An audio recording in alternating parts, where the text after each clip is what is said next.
आप देख रहे हैं एकलव्य एजुकेशन सेंटर। मैं हूं केवल आपके सामने और करेंट अफेयर्स के इस एपिसोड में आपका हार्दिक स्वागत एवं अभिनंदन है।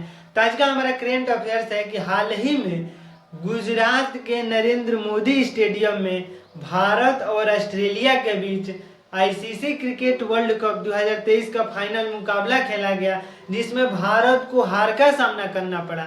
तो हार जब जैसे ही हार का सामना करना पड़ा तो एक चर्चाओं में है लॉ ऑफ एवरेजेज, मतलब भारतीय टीम की हार का वजह माना जा रहा है लॉ ऑफ एवरेजेज की।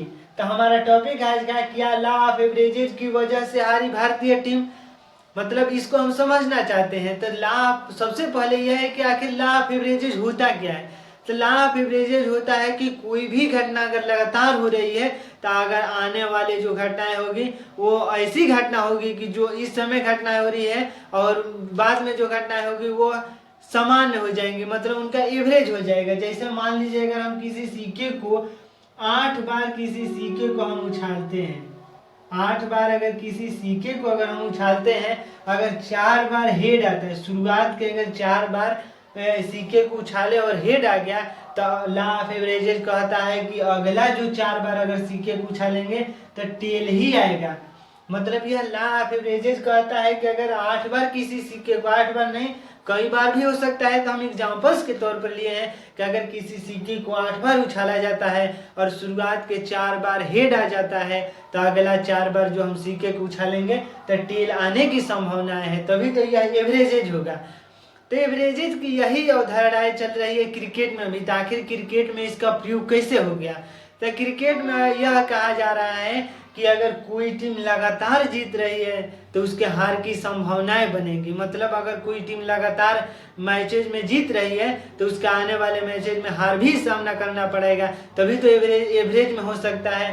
तो यह बातें कही जा रही है कि भारत और ऑस्ट्रेलिया के बीच इसी के कारण भारतीय टीम को हार का सामना करना पड़ा, क्योंकि जैसे ही हम बातें करते हैं कि यह क्रिकेट में, तब भारतीय टीम ने लगातार 8 लीग मैच में 8 मुकाबले जीते और सेमीफाइनल मुकाबले में भी उन्होंने ये मुकाबले जीते। तो लगातार जब 9 बार टीम जीत रही है तो 10वीं बार उसे हार का सामना करना पड़ा। यह वजह बताया जा रहा है लॉ ऑफ एवरेजेज। अगर लॉ ऑफ एवरेजेज भी यही कह रहा है कि अगर 8 बार हम सिक्के को उछालते हैं तो 4 बार अगर हेड आ गया तो अगला 4 बार टेल आने की संभावनाएं है।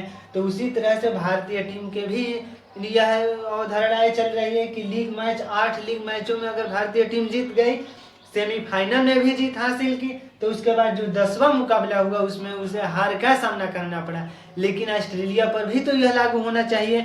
ऑस्ट्रेलिया ने भी लगातार 8 मैच जीतकर फाइनल को भी जीत लिया। तो इस तरह से यह लॉ ऑफ एवरेजेज यहाँ पर फेल हो जाता है, क्योंकि अगर केवल भारतीय टीम पर लागू हुआ तो इस तरह से हम नहीं कह सकते हैं कि लॉ ऑफ एवरेजेज सही है, क्योंकि लॉ ऑफ एवरेजेज तो सभी टीमों पर लागू हो सकता है। तो ऑस्ट्रेलिया पर यह क्यों नहीं लागू हुआ। इस तरह से यह जो चर्चाएं चल रही है कि लॉ ऑफ एवरेजेज की वजह से भारतीय टीम हारी, तो हमें लगता है कि यह बिल्कुल गलत है।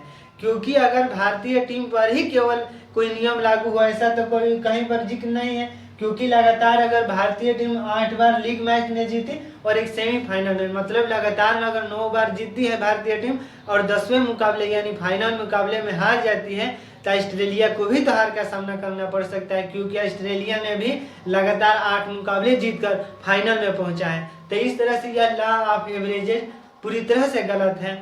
तो आज के इस करेंट अफेयर्स में बस इतना ही।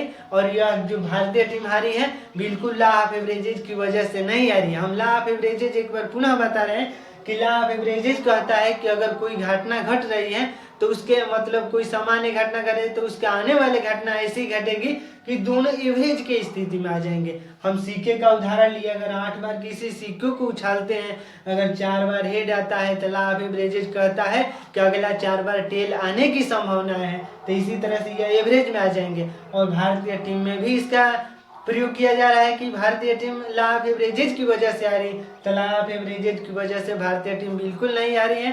तो आज के इस करेंट अफेयर्स में बस इतना ही। हमें दीजिए इजाजत। धन्यवाद। Thank you.